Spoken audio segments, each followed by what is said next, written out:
Rhea, you were talking about the link between diet and emotion, and how, you know, so often we can't really understand the impact of that, or we don't appreciate the impact of that, which I know is linked to mind and body. I think a lot of people will be feeling that at the moment. That will resonate with a lot of people. The idea that if the information you're working with is faulty, you can't get good results. And the idea that the mind and body are completely different, and all of your emotions and all of your mental health comes entirely from the emotional sort of circumstances of your life. And if you're working on that didactic split between the mind and the body, you really can't make the quick inroads into mental health that you think you can. I think it's quite exciting that we're now discovering that gut instinct isn't a metaphor. It's actually a really physical process. Right. People underestimate the impact that food has on their gut, and that the messages that then come from their gut go to the brain and can make you feel more jangled than you would normally.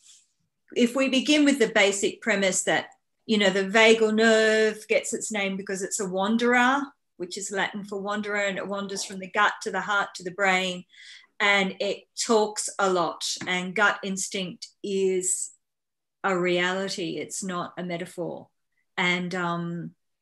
And so when you're looking after your gut, you get a kind of equilibrium that you can't get from anywhere else. And it doesn't take your problems away, but it may well make you feel hugely more resilient to deal with your problems.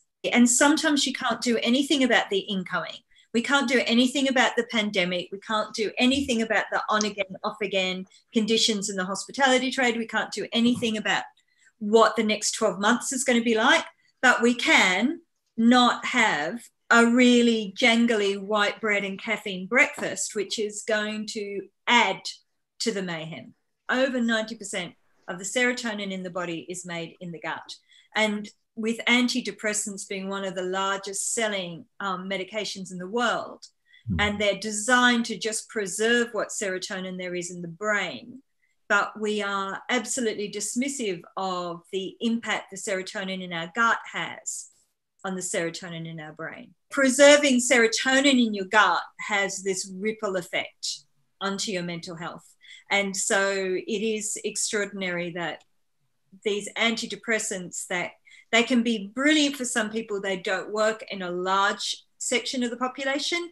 And then another section of the population has a lot of side effects from them, like weight gain and rebound depressions and all sorts of things. And yet eating differently could just give you as much edge on your mental stability as taking a medication.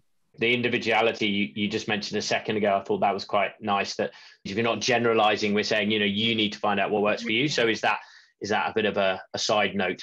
Absolutely. And, you know, and some of the people who will be in the audience will be wired up like me. You stare at a pastry long enough, you put on weight. And there'll be other people who'll be able to eat it till the cows come home, and not put on weight. So we've got all kinds of tiny variations in our genetics, but more importantly, we have great variation in our gut flora and how many calories we get out of the food that we eat. That's really, really different. Two people with two different guts can eat the same amount of calories and have a completely different metabolic response to them.